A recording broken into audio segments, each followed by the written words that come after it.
បាទថ្ងៃនេះខ្ញុំមកបង្ហាញអំពីការឲ្យចំណីមេមាន់ពងបាទឥឡូវខ្ញុំឲ្យស៊ីប្រចាំថ្ងៃយើងឲ្យស៊ីស្អីខ្លះបាទនេះយើងឲ្យស៊ីទៅតាមអ្វីដែលយើងមានណាបាទនេះគេនៅស្រុកខ្ញុំវិញសបោស្រូវយើងទី1ខ្ញុំឲ្យស្រូវជាចម្បងបាទបន្ទាប់មកមានចំណីមេមាន់មកប៉ែលអីចឹងទៅបាទហើយខ្យងបាទហ្នឹងខ្យងដែលយើងមាននៅស្រែខ្យងពងក្រហមនោះយើងវាយវាឲ្យម៉ត់ទៅបាទ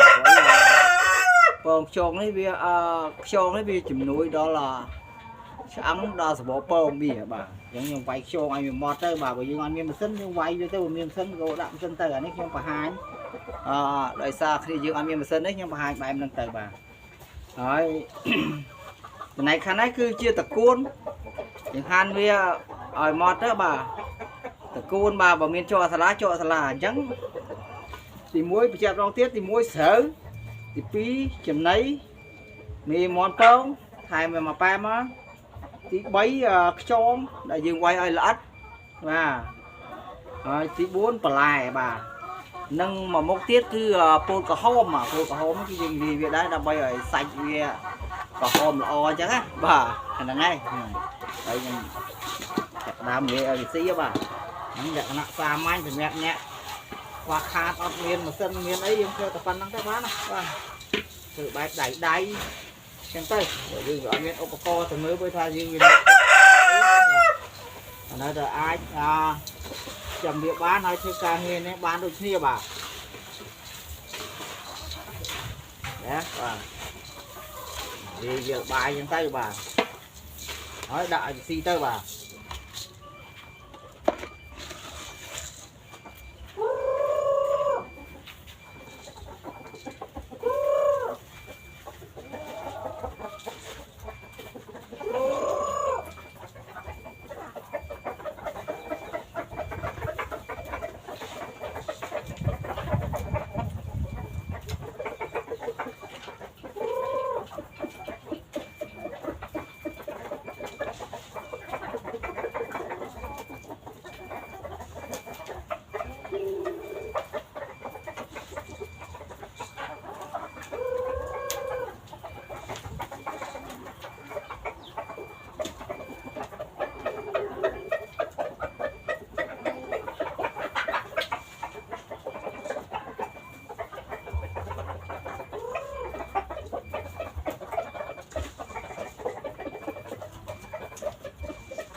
មាន់ខ្សែហើយនេះអាស័យមានអ្នកចិញ្ចឹមទៅទៀត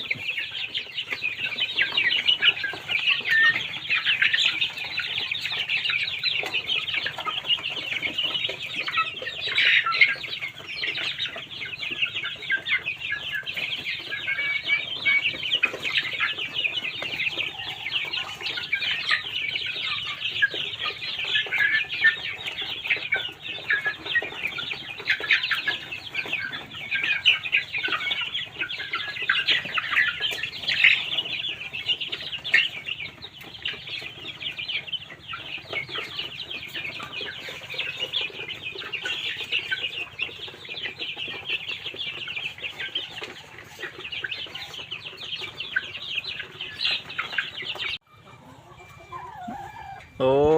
ដល់ម៉ោងហឺពងមាន់ម្ដងហើយបាទឥឡូវហឺតន់ហ្នឹងឥឡូវចាក់ខ្ទេចឥឡូវយើងអត់ដាក់សបុកផងដាក់វាពងនឹងក្រោមពងនឹងកាមក្រោមអូត្រង់នេះគ្រាន់បើពងបាខែលហ្នឹងណា bồi crop